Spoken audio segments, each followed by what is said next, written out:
Hello dear viewers, and we're back again right here at Good Morning Kuwait. So as Ramadan brings a special rhythm to our days and nights, it also brings unique challenges, especially for children. Now, changes in sleep, meals, school schedules, and daily routines can deeply affect a child's mood, behavior, and ability to focus.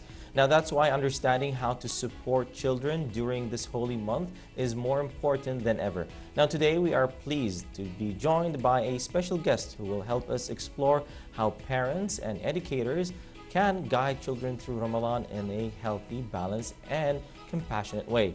We'll be discussing the importance of routine, the role of suhoor, managing difficult transitions, and how key moments like iftar can become meaningful learning experiences for children. Now let's welcome our guest and begin an insightful discussion on nurturing children's well-being throughout this blessed month. Welcoming Dr.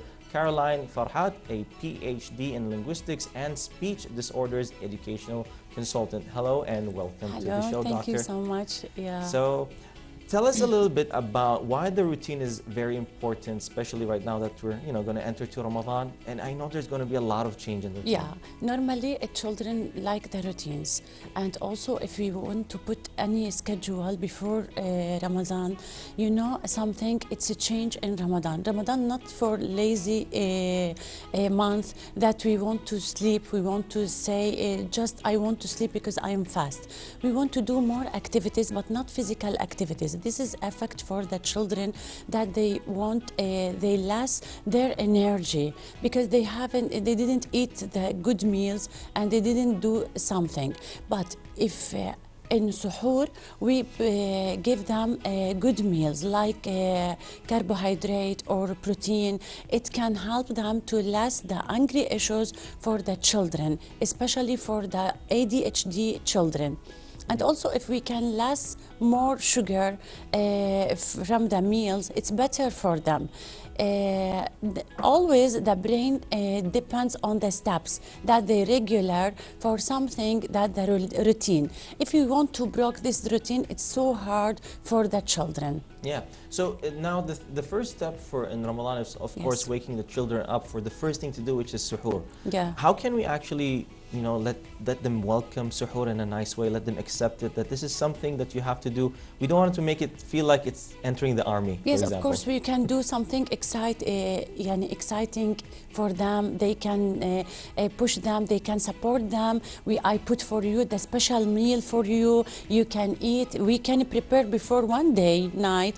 Tomorrow in suhoor, you can take this meal.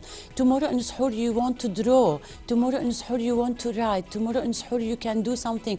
We can do relaxed activities for the children, but excited and supporting words to let them really to continue Ramadan. So now after suhoor, they're going back to sleep, and then they're going to wake up in the morning. So what is the perfect routine for children to do first thing in the morning? Yes, the first things that we want to support them, they want to go to school without a breakfast.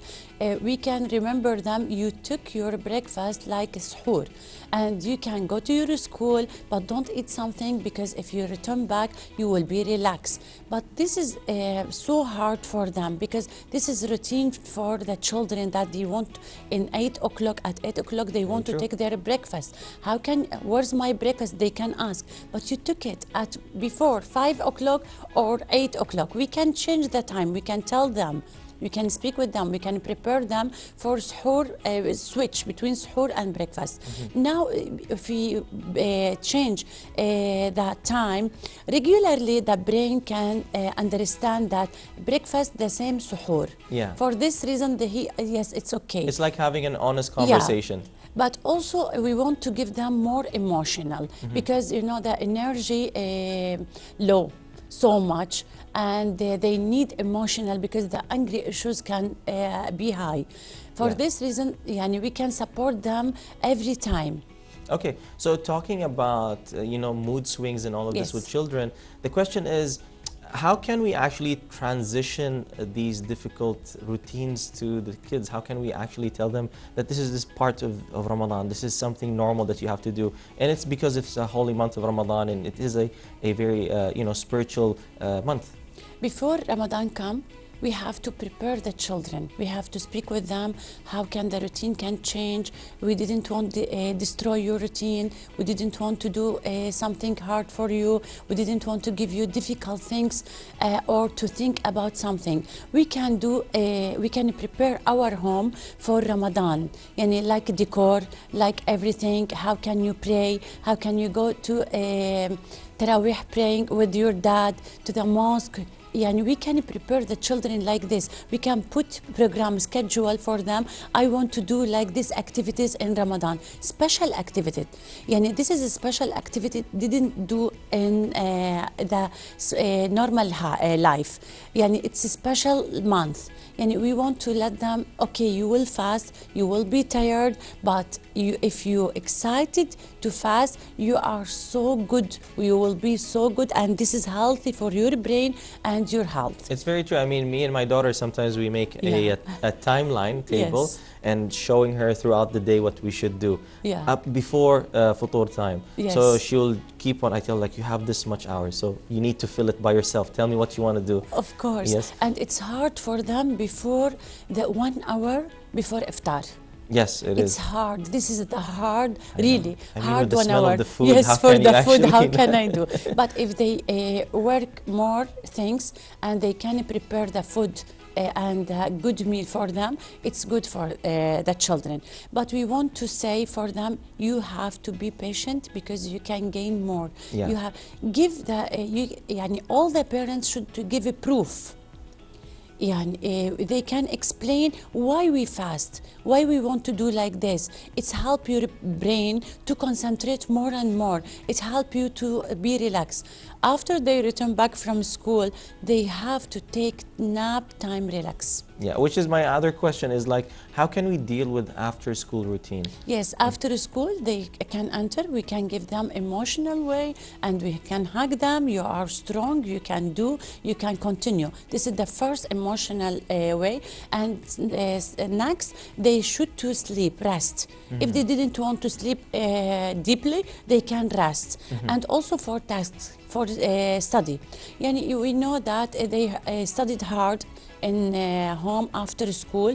The school and the parents should to know they can take easily way 1 hour or 30 minutes or after iftar they can continue. We didn't want to pressure them and we didn't want to let them lose their energy. Now, we talked about before iftar how it's the hardest time, but could you explain more why is it? Is it because of the excitement or what is it exactly that makes it so difficult? Because the brain can lose the sugar. Oh, okay. And the body can lose the sugar, especially for ADHD student, because they like more sugar food. For this reason, we can let them to be busy. We want to take care for this hour before iftar or 2 hours before iftar. If we let them so busy, oh my God, now the iftar can come, okay, and I didn't feel anything. But if we sit and we can wait iftar, this is so hard for the children because their brain can overthinking with them. Now the 1 minute go, 1 minute go. No, you have to be busy before 2 hours. All right. So, but now during iftar, while we're eating, how can this actually be a meaningful teaching moment for the child? Of course, if we can eat the iftar, first of all, they should to start with soup. Because we can tell them you can start with soup. It's good for your stomach because in the morning you didn't do anything, you didn't take anything. Everything in nutrition plan, we can let them to be grow more and more and to give them benefit things for Ramadan. So now we're done with iftar. We finished our Maghrib prayer, Isha and Tarawih. So after Tarawih, now this is where most people kind of have a problem with. Should we keep our children awake until 12, 1 a.m.? Should we put them to sleep earlier? What is the best routine? How can we deal with it? Of course not. They have a school also. Of course. They want to go to school. How can I left my children to wake up at 1 or 2 hours for suhoor? Because you know what's the problem? Mostly like in normal days, us as parents and children, we sleep almost the same time, like maybe just 1 hour difference. But now it's Ramadan, everyone is like into television shows and all of them, they want to stay awake. So how can we convince them that it's First kind of of all, okay? we didn't want to break this routine. We want to organize that the same. You have a school, you have to go, you have to be rest, because you know if they sleep deeply and good hours, they will be fast so good and the energy can be good. Very true. But if they take more time to sleep, like 1 o'clock midnight or 2 o'clock midnight, they will be tired. Also, they can sleep in the school.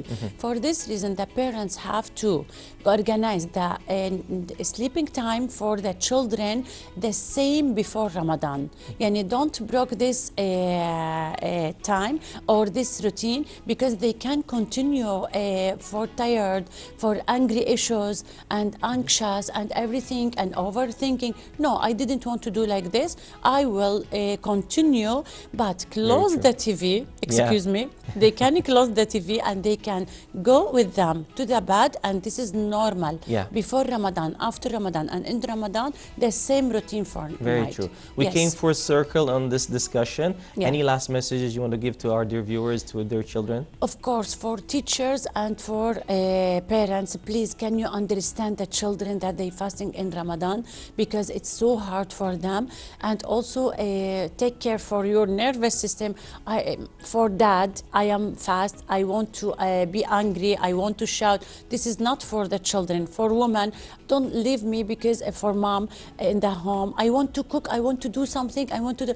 This is not my problem. I need emotion. I need you to understand me. I'm a child. This is the first time I fast. For this reason, be relaxed in Ramadan. Let Ramadan be so calm, and don't do any physically activity for the children in Ramadan. Do every activity, calm activity in Ramadan, to let them save their energy. All right. Thank you so much, Dr. Caroline Farhat, and we hope to see you soon again. Ramadan and thank you so much for this everyone. insightful. I wish Ramadan would be so good for the children and for the parents and everyone. An early Ramadan Kareem to you too, and thank we you hope so to much. see you soon again. It was very insightful, and until next time. Thank you. All right, dear viewers, all thanks and appreciation to our guest, Dr. Caroline Farhat, a PhD in Linguistics and Speech Disorders Educational Consultant. Now, prevention remains one of the most powerful tools in protecting lives and strengthening communities under the title The Power of Prevention Symphonies. So experts and specialists came together to highlight the importance and early awareness, proactive strategies and collaborative efforts in reducing risks before they arise. This report sheds the light on the discussion of the seminar and the vital role prevention plays in building a safer and healthier society. So let's watch this report, and we'll be right back right after this.